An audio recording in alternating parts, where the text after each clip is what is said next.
Ambassador Elena Vasquez walked through the long corridors of the Galactic Confederation building. Her footsteps echoed in the empty hallway as she made her way to the main meeting room. Today was important. Representatives from dozens of alien species would gather to discuss trade routes and territory disputes. Elena had been Earth's ambassador for 3 years now. She knew how other species looked at humans. They called humans the quiet ones in their own languages. Some called them the species that learned. When she first heard these names, Elena thought they were compliments. Now she knew better. The meeting room was massive. It could hold thousands of beings. Elena took her seat at the human section. Around her, aliens of all shapes and sizes filled their designated areas. The Vorten looked like giant blue lizards with 4 arms. The Kalari resembled walking trees with silver bark. The newest members, the Zephyrians, sat in the far corner. They looked almost human, but with pale skin that seemed to glow and eyes that changed color with their moods. Ambassador Thextar of the Vorten Empire stood up first. His deep voice filled the room through the translation devices everyone wore. "We gather today to discuss the expansion request from the Zephyrian Republic," Thextar said. "They want 3-star systems in the neutral zone." Murmurs filled the room. Elena noticed how other ambassadors shifted uncomfortably when the topic came up. The Zephyrians had been making aggressive demands for months now. Zephyrian Ambassador Kilthera stood up. Her skin glowed brighter as her eyes turned a sharp red color. Elena knew this meant anger or excitement in their species. "The Zephyrian Republic has every right to expand," Kilthera announced. "We are a growing civilization. We need resources and space for our people. The neutral zone systems are empty anyway." "They are not empty," said Ambassador Velnash from the Kalari Collective. Her voice sounded like wind through leaves. "Those systems have trading posts. Peaceful species live there," Kilthera laughed. The sound was cold and harsh. "Peaceful species that contribute nothing to galactic progress. The strong should rule the weak. This is the natural order." Elena felt her jaw tighten. She had heard this kind of talk before. It reminded her of old stories from Earth's history. Stories about empires that thought they were better than everyone else. "The Confederation was built on cooperation," Elena said, standing up. "Not conquest." All eyes turned to her. The room became very quiet. Elena could feel the weight of their stares. Many species still feared humans, even though they tried to hide it. Kilthera's eyes turned from red to yellow. Elena's translation device told her this meant amusement or mockery. "Ah, the human speaks," Kilthera said. "Tell me, Ambassador Vasquez, what makes you think your opinion matters? Your species is barely out of its home system. You have no real power here." The room grew even quieter. Elena heard Ambassador Thextar make a low, growling sound. Other aliens looked nervous. Some even moved away from their seats slightly. "Power is not about how many systems you control," Elena replied calmly. "It is about how you use what you have." Kilthera walked closer to Elena's section. Her glowing skin pulsed with different colors now. "Your people hide behind words and treaties," she said. "The Zephyrian Republic remembers when species had to earn their place in the galaxy, when the strong took what they needed from the weak." Elena noticed how other ambassadors reacted to this. The older species, the ones who had been in the Confederation for centuries, looked worried. They kept glancing at Elena, then at each other. Ambassador Mordek from the ancient Zelnari spoke up.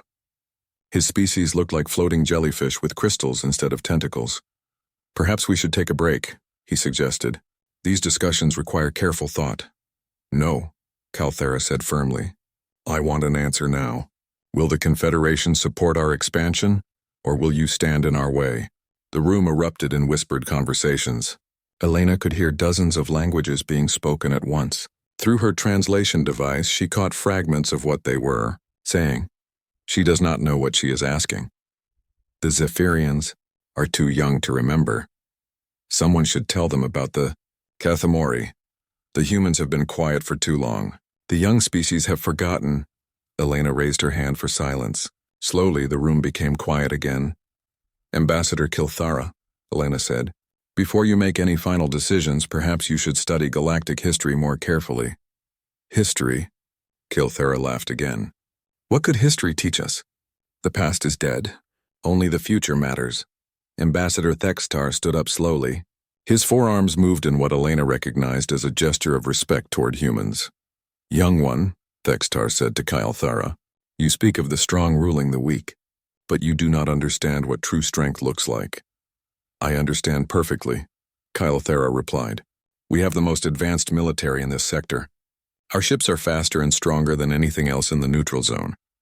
Military strength is only one kind of power, Elena said, and it is not always the most important kind. Kylothera's eyes flashed red again. Are you threatening us, human? The question hung in the air like a dangerous storm cloud. Elena could feel the tension in the room grow thick.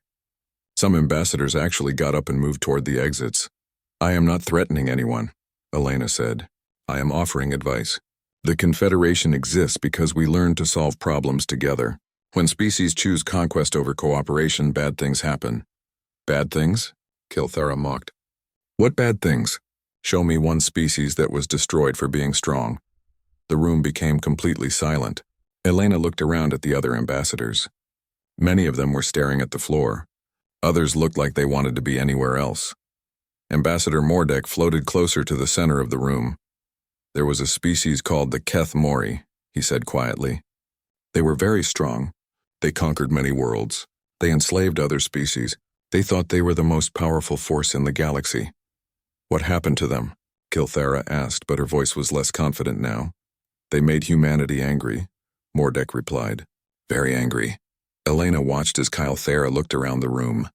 For the first time, the Zephyrian ambassador seemed to notice how other species were acting, the fear in their eyes, the way they kept looking at Elena. Where are the Keth Mori now? Kylothera asked. Gone, said Ambassador Thextar. Completely gone. Their empire, their worlds, their entire species. Nothing left but empty planets and historical records. Kylothera's skin stopped glowing. Her eyes turned a pale blue color that Elena's device identified as confusion or fear. That is impossible, she whispered.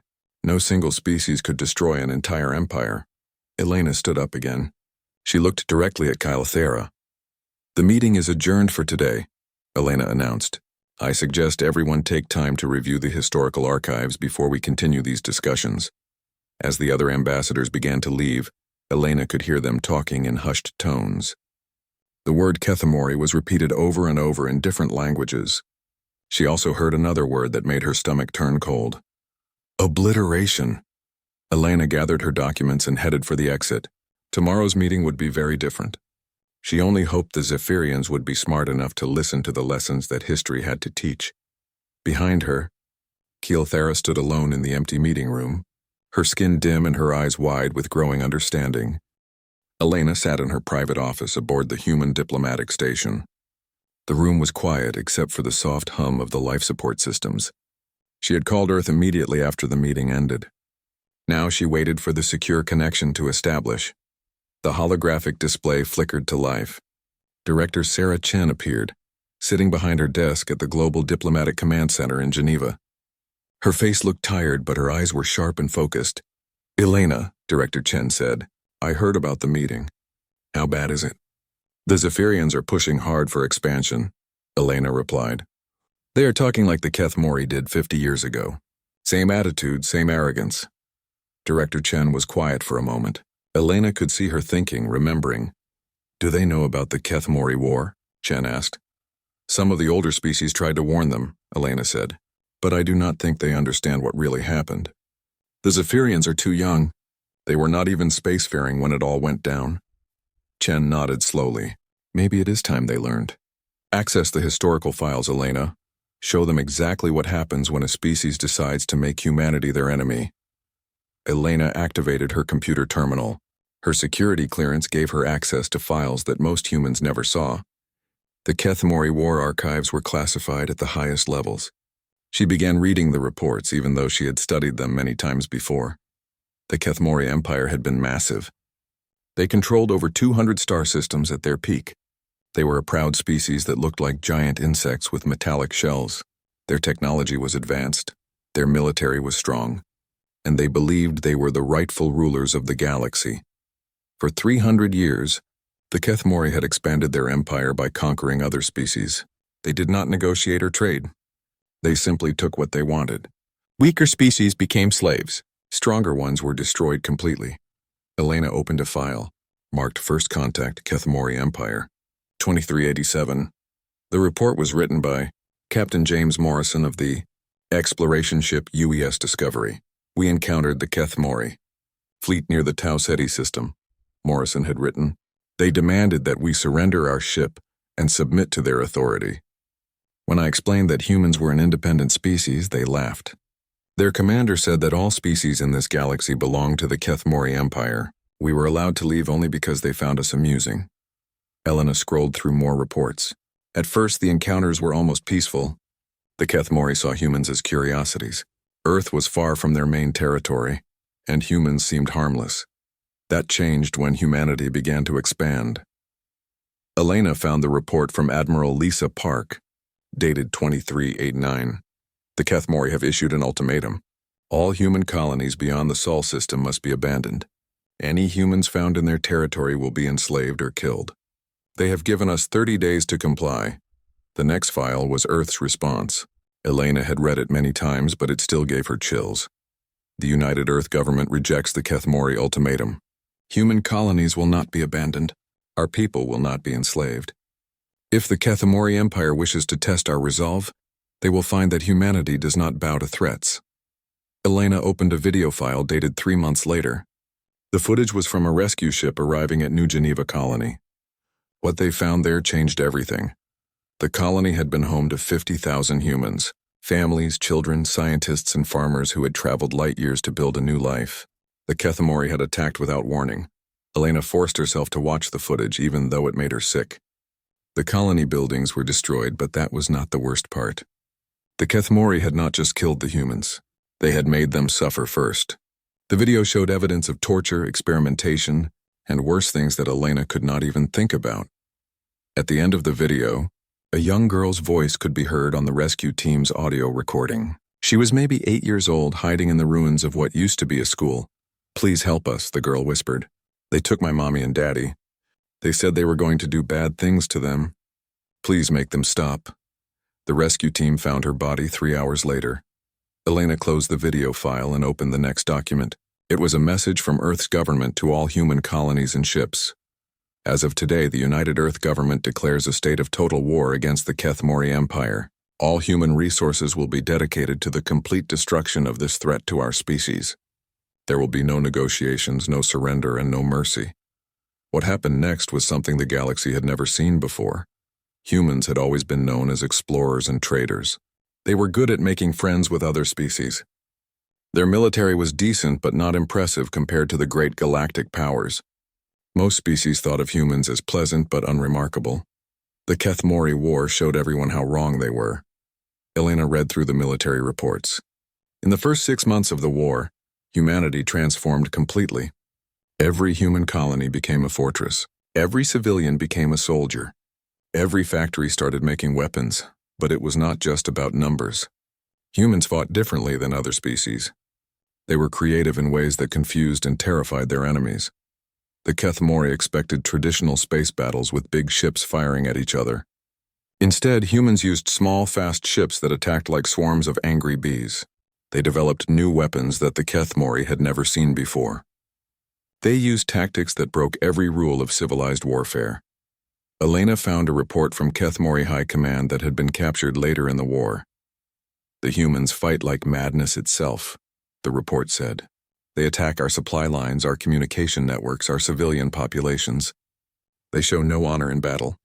They use weapons that should not exist. They turn our own technology against us. We do not understand how they learn so quickly or adapt so fast." The war lasted 3 years. Elena read through the progression of battles. At first, the Kethmori were winning. They had more ships and better technology. But slowly, steadily, the tide turned. Humans learned from every defeat. They studied captured Kethmori technology and made it better. They found weaknesses that no one else had ever noticed. They developed strategies that used the Kethmori's own strengths against them. The final battle took place in the Kethmori home system.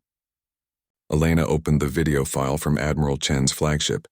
Sarah Chen's grandfather had commanded the human fleet that day. The footage showed hundreds of human ships surrounding the Kethmori homeworld. The planet's surface was covered with massive cities that housed billions of Kethmori civilians. Admiral Chen's voice came through the recording. "Attention, Kethmori High Command. You have 30 minutes to surrender unconditionally. You will submit to human authority and face trial for your crimes against humanity. You will release all slaves and prisoners. You will dismantle your military completely. If you refuse, we will assume you prefer extinction to justice. The Kethmori response was what everyone expected. The Kethmori Empire does not surrender to inferior species. We will fight until the last of us dies. Elena fast-forwarded through the next part of the video. She had seen it before, but it still shocked her. The human fleet attacked with weapons that turned the Kethmori homeworld into glass.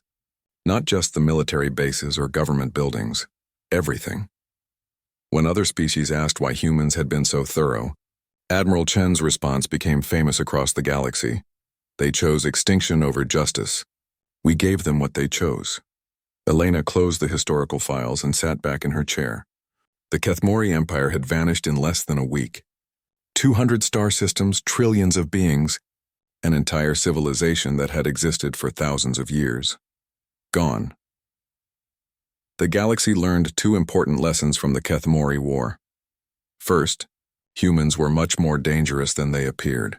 Second, there were some things that should never be done to humanity's children. Elena's communication system chimed. Director Chen was still on the line. Have you made your decision? Chen asked. Yes, Elena replied. I am going to show the Zephyrians exactly what happened to the last species that made humanity angry. Good, Chen said. Maybe they will be smarter than the Kethmori were. Elena hoped so. Because if they were not, the galaxy was about to become a much emptier place. The next morning, Elena arrived at the Confederation building early. She wanted to prepare for what she knew would be a difficult day. In her briefcase, she carried data files containing the complete historical record of the Kethmori War. She hoped she would not need to use them. Ambassador Calthera was already in the meeting room when Elena arrived. The Zephyrian looked different today. Her skin was dimmer, and her eyes were a cautious green color. Elena recognized this as uncertainty in their species. Ambassador Vasquez, Calthera said as Elena took her seat. I spent last night reading about the Kethmori Empire. The files are mostly sealed, but I found some basic information. What did you learn? Elena asked. They were a powerful species that disappeared about 50 years ago, Calthera replied. The records say their empire collapsed suddenly. No details about how or why. Elena nodded. That is what most species are told. The complete truth is classified. Other ambassadors began arriving. Elena noticed that many of them looked nervous. Word about yesterday's confrontation had spread quickly through diplomatic channels. Ambassador Thextar approached Elena's section. The big Vorthan looked serious.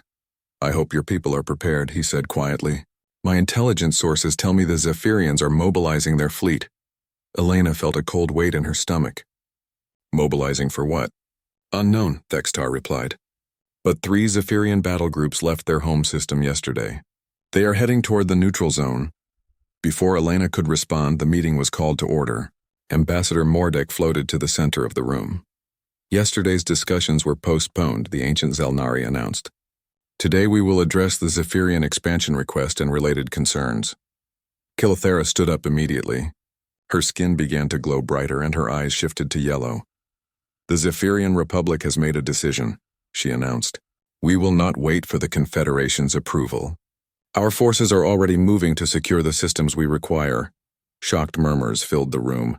Several ambassadors stood up in protest. You cannot simply take neutral territory, Ambassador Velnash said. This violates every treaty we have. Treaties are words on paper, Calthera replied. Power is real. The Zephyrian Republic has the strength to take what we need, so we will take it.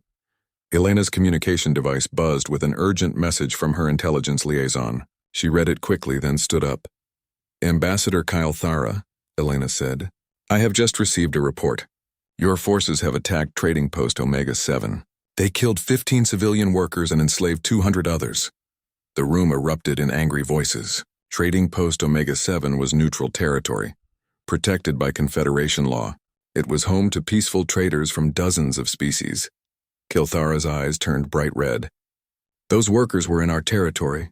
They should have left when we told them to. You never told them to leave, Elena said, her voice growing colder. You attacked without warning. We do not need to give warnings to inferior species, Calthera shot back. They exist to serve their betters. Elena felt something dangerous stirring in her chest. She had heard those exact words before, in the historical records from the HFY War. "I suggest you reconsider that position," Elena said carefully. "Are you threatening us again, human?" Kilthera demanded. "Your species has been quiet for 50 years. You have grown soft and weak. The Zephyrian Republic is not afraid of empty words." Elena's communication device buzzed again. Another urgent message. This one was worse. "The human transport ship New Hope has been attacked," Elena announced to the room. It was carrying 500 civilian families to a new colony. The ship was destroyed with all hands. The room became completely silent. Elena's hands shook as she read the details. "The New Hope was in neutral space," Elena continued. "It was clearly marked as a civilian vessel. Your forces destroyed it and broadcast the attack on open channels. They made sure everyone could see what they did." Kilthera's skin pulsed with bright colors. She looked proud of what her people had done.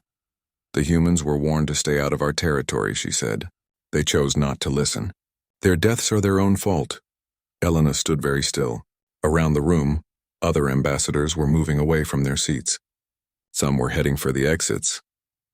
"Among the dead were 137 children," Elena said quietly. The youngest was 6 months old. For a moment, the only sound in the room was the hum of the air recycling systems. Then Ambassador Thextar spoke.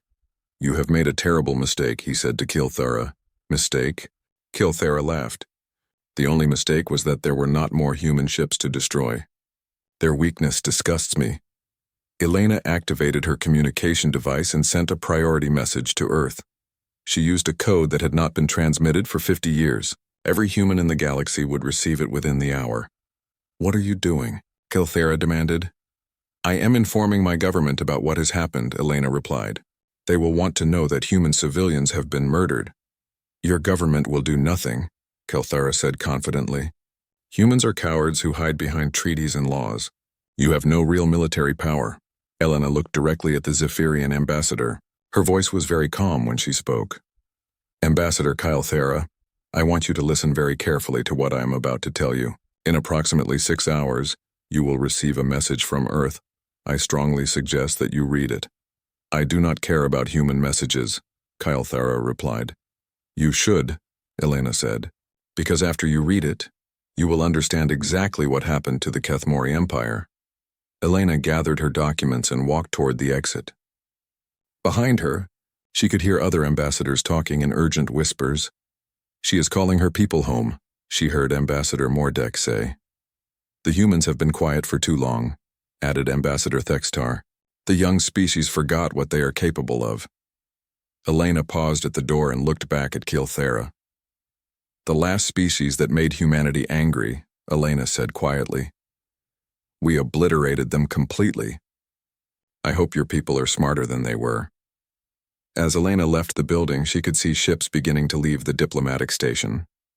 Every species except humanity was evacuating their personnel. They remembered the old stories, even if they had never told them to their children. Elena's communication device buzzed with a message from Director Chen. "Elena, we received your code. Earth Fleet Command is already mobilizing. How much time do we have?" Elena looked up at the stars through the station's transparent ceiling. Somewhere out there, Zephyrian forces were attacking innocent people. They thought they were strong. They thought humanity was weak. They were about to learn how wrong they were. "Not much time," Elena replied. "The Zephyrians have already killed human children. They are broadcasting their attacks like they are proud of them." "Then they have chosen their fate," Chen responded.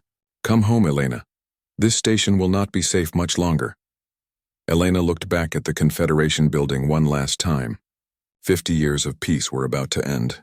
The galaxy was about to remember why humanity was called the species that learned. And what humanity had learned was this: there were some lines that should never be crossed. Some crimes that demanded complete justice. Some enemies that could only be stopped by total destruction. The Zephyrians would understand soon enough, just like the HFY had understood, in the final moments before their entire civilization vanished from the galaxy forever. Elena sat in her transport ship as it flew toward Earth. Through the viewport, she could see other human vessels moving in the same direction. Military ships, cargo haulers, civilian transports. Every human in the galaxy was coming home. Her communication device buzzed with an incoming message. The sender was Admiral Marcus Webb, commander of Earth Fleet Defense. Ambassador Vasquez. Admiral Webb appeared on the holographic display. I need you to brief me on the current situation. Elena had known Webb for years. He was normally a calm, quiet man who preferred diplomacy to warfare. Today his face looked like it was carved from stone. The Zephyrians have destroyed 7 human civilian ships in the past 12 hours, Elena reported. They are also attacking neutral trading posts and enslaving the populations. They seem to think we will not respond. They think wrong, Webb replied. How many human civilians have been killed? Elena checked her latest reports. Over 2,000 confirmed dead. More than 500 were children. Webb was quiet for a long moment. When he spoke again, his voice was very cold. Elena, I want you to send a message to the Zephyrian government. Tell them they have 24 hours to surrender unconditionally and release all prisoners. If they refuse, we will assume they prefer extinction to justice. Elena recognized those words. They were almost exactly what Admiral Chen had said to the Kethmori 50 years ago. Admiral, Elena said carefully, are you certain about this course of action?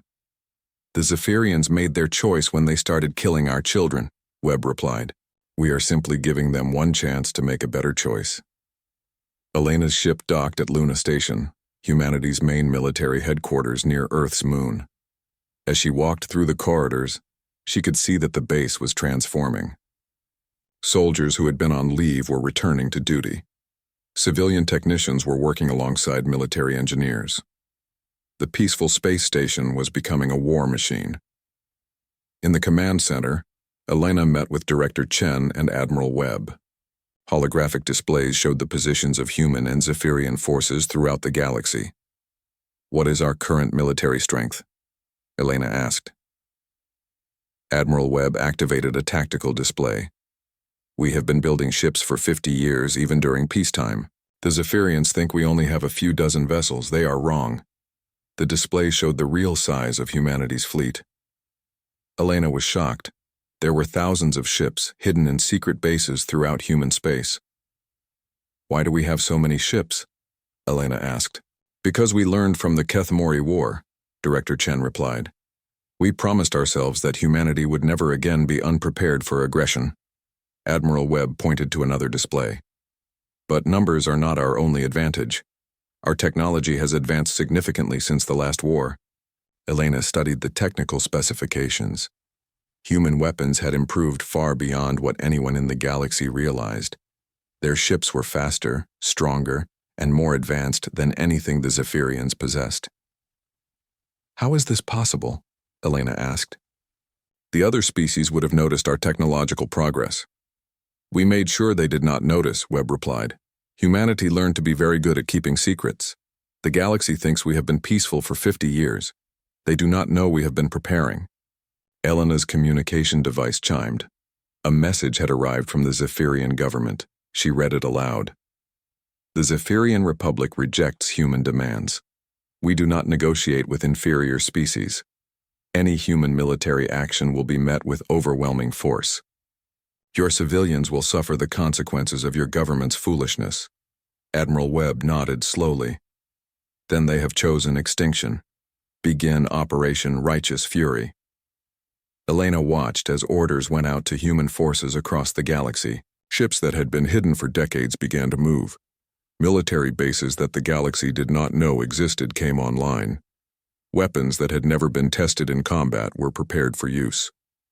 How long will it take? Elena asked. The Zephyrians control 15 star systems, Webb replied. We will have them all within 1 week. Elena was surprised. 1 week? That seems very fast. The Kethmori War taught us that speed is essential, Webb explained.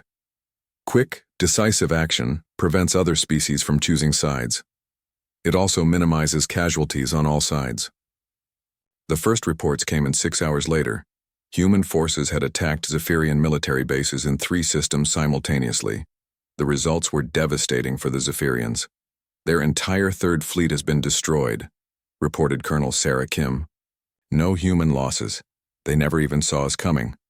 Elena watched the tactical displays update in real time. Human ships moved like ghosts, appearing suddenly to attack and then vanishing before the Zephyrians could respond. "How are we doing this?" Elena asked.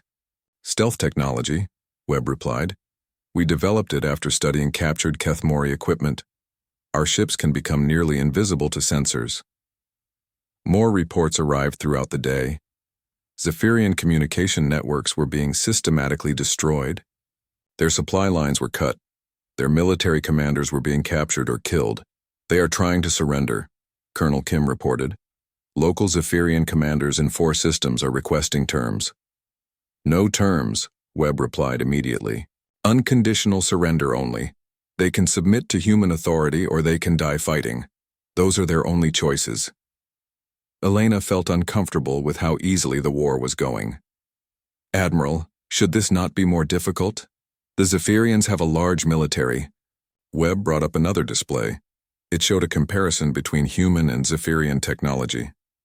"They have quantity," Webb said. "We have quality. Their best ships are barely equal to our oldest designs. Their weapons cannot penetrate our shields. Their sensors cannot detect our stealth systems." Elena studied the technical data. It was true. Human technology was so far advanced that this was not really a war. It was more like a police action against criminals with primitive weapons. "The Zephyrians are requesting a meeting," Colonel Kim announced. "They want to discuss terms." "Tell them to surrender completely or be destroyed," Webb replied. "There is nothing to discuss." Elena received another priority message. This one made her angry. "Admiral," she said, "the Zephyrians have just executed 50 human prisoners. They are broadcasting it on open channels." Webb's face became even colder. "Then they have chosen the hard way. Begin Phase 2. Elena watched as human forces moved to the next level of the operation.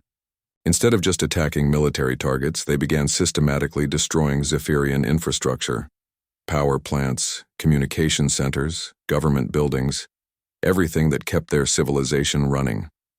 "We are not targeting civilians," Webb assured Elena, "but we are making it impossible for their government to function." The Zephyrian resistance collapsed within 3 days. Their military was destroyed, their leaders were captured, and their planets were under human control. "What happens now?" Elena asked. "Now they learn what justice looks like," Webb replied. "They will be tried for their crimes. Their victims will be freed. Their civilization will be rebuilt under human supervision." Elena was relieved.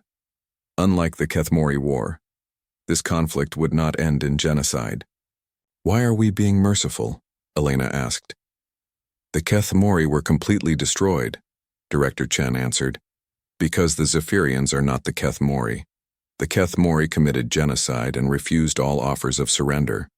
The Zephyrians are aggressors and murderers, but they are not genocidal maniacs. They can be reformed," Admiral Webb added. "Humanity learned that power must be used wisely. We could destroy the Zephyrians completely, but that would not serve justice. Instead, we will show them a better way to live." Elena felt proud of her species. 50 years ago, humanity had been driven by rage and grief. They had obliterated the Kethmori Empire in a fury of righteous anger. Now they were older and wiser. They could fight with surgical precision instead of blind rage. "The galaxy will see this," Elena said. "They will understand that humanity has changed." "Yes," Webb agreed. "They will see that we have learned to fight smart instead of fighting angry. That makes us more dangerous, not less." Elena looked at the tactical displays one more time. The Zephyrian Republic no longer existed. In its place were 15 star systems under human military occupation. Thousands of prisoners were being processed. Millions of enslaved beings were being freed. The last species that had made humanity angry was not obliterated, but they were completely defeated, and they would spend generations learning to be better than they had been. Sometimes, Elena thought, that was an even more powerful lesson than destruction. 6 months after the Zephyrian War ended, Elena stood once again in the Galactic Confederation meeting room. But everything was different now. The room was fuller than ever before, with representatives from dozens of species that had never attended before. They all wanted to understand what had happened and what it meant for the future. Ambassador Kilthera sat in the defendants section, wearing simple gray clothing instead of her former diplomatic robes. Her skin was pale and her eyes remained a dull blue color that Elena now knew meant shame or submission. She was there to face trial for war crimes, but first she would witness something more important. Elena walked to the center of the room. As the new chairman of the Confederation Council, she had been chosen to address the galaxy about humanity's actions and intentions. Representatives of the galactic community, Elena began. We gathered today to discuss the events of the past 6 months and what they mean for our shared future. The room was completely quiet. Every being present understood that this moment would shape galactic politics for generations to come. The former Zephyrian Republic attacked human, civilians and enslaved innocent beings in neutral territory. Elena continued. They were warned to stop, but they chose to escalate their aggression. They murdered human children and broadcast their crimes as a show of strength. Elena looked around the room, making eye contact with ambassadors from dozens of species. Humanity responded with overwhelming force. The Zephyrian military was destroyed within 1 week.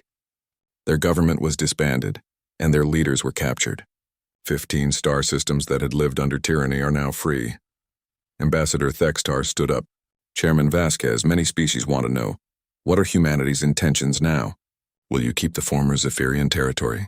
Will you build an empire like the Kethmori did? Elena had expected this question. It was the same fear that had haunted the galaxy for 50 years. Humanity has no interest in empire, Elena replied. The former Zephyrian systems are under temporary military occupation, while we help them rebuild their societies.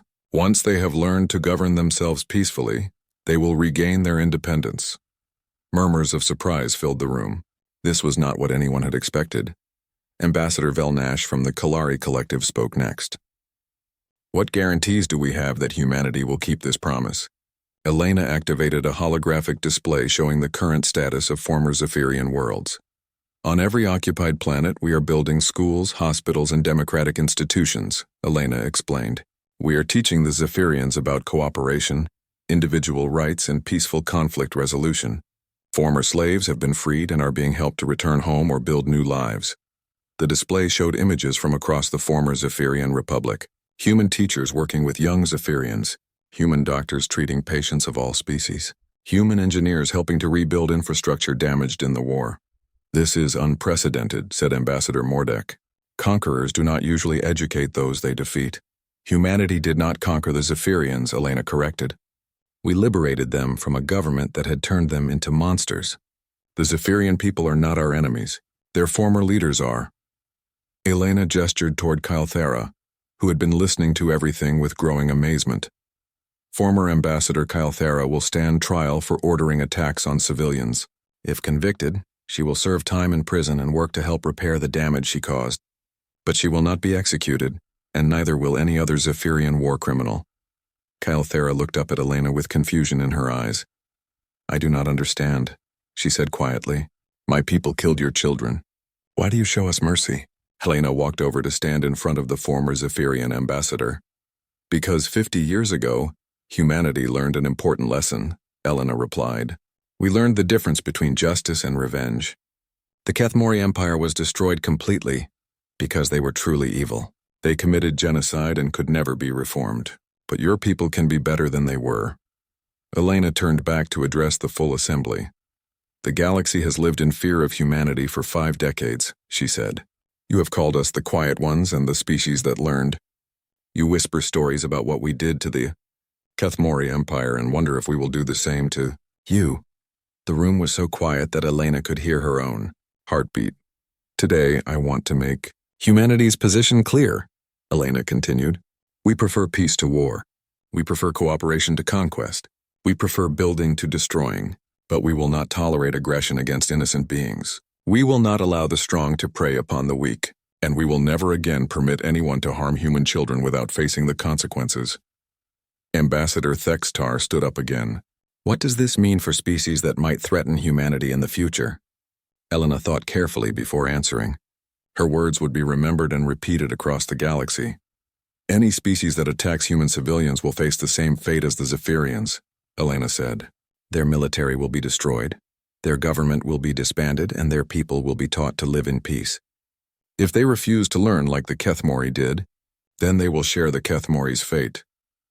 Elena paused to let that sink in before continuing. But any species that chooses cooperation over conquest will find humanity to be their strongest ally. We will share our technology, our knowledge, and our protection. The choice is always yours to make. A young ambassador from a recently discovered species raised her hand. Elena recognized her as Representative Lixara from the Quantum Collective, a peaceful race of energy beings. Chairman Vasquez, Lixara said, "My people have heard stories about human military power, but we do not understand how you became so strong. Can you explain?" Elena smiled. This was a question she was happy to answer. "Humanity became strong because we learned from our mistakes," Elena replied. "When the Kethmori attacked us, we were unprepared. We lost colonies, we lost ships, and we lost lives that should never have been lost. We promised ourselves that would never happen again." Elena activated another display showing human development over the past 50 years. We spent 5 decades preparing for the next threat. We built ships, we developed weapons, and we trained soldiers. But most importantly, we learned to think strategically instead of emotionally. Elena looked directly at Kelthera as she spoke. In the Kethmori War, humanity fought with rage and grief. We destroyed an entire species because we were too angry to consider alternatives. This time we fought with precision and purpose. We achieved our objectives with minimal casualties and maximum justice, and the room buzzed with quiet conversations as representatives processed this information. Ambassador Mordek floated to the center of the room. "I have lived for 800 years, the ancient Zelnari said. "I have seen empires rise and fall. I have watched species destroy themselves with war and hatred, but I have never seen anything like what humanity has accomplished." The old ambassador turned to face Elena. "You have shown the galaxy that true strength comes not from the ability to destroy, but from the wisdom to know when destruction is necessary and when mercy is possible." Elena felt a surge of pride in her species. 50 years ago, humans had been driven by grief and rage to commit acts of total war. Today, they had shown that they could achieve the same objectives through superior technology, careful planning, and strategic thinking. "The Galactic Confederation faces a choice," Elena announced. "We can continue to live in fear of each other, always preparing for the next war. Or we can work together to build a galaxy where war becomes unnecessary." Elena looked around the room one final time. Humanity chooses cooperation. We choose to build schools instead of weapons, to train teachers instead of soldiers, to spread knowledge instead of fear. But we will always remember the lessons we learned from the Kethmori Empire and the Zephyrian Republic. Elena's voice became very serious as she delivered her final words. "Make humanity angry enough, and you might be the last of your kind to do so. But choose friendship with humanity, and you will never need to worry about being angry at anyone ever again." The room erupted in applause that lasted for several minutes. Representatives from dozens of species stood to show their support for humanity's new doctrine. As the applause died down, Elena looked over at Kelthera one more time. The former Zephyrian ambassador was crying, but Elena could see that her eyes had changed from blue to green. "Hope," Elena's translation device told her. The color meant hope. Perhaps, Elena thought, the galaxy was finally ready to learn the same lessons that humanity had spent 50 years mastering. Perhaps the age of conquest and empire was finally coming to an end, but if it was not, humanity would be ready. They always were now. That was the most important lesson of all.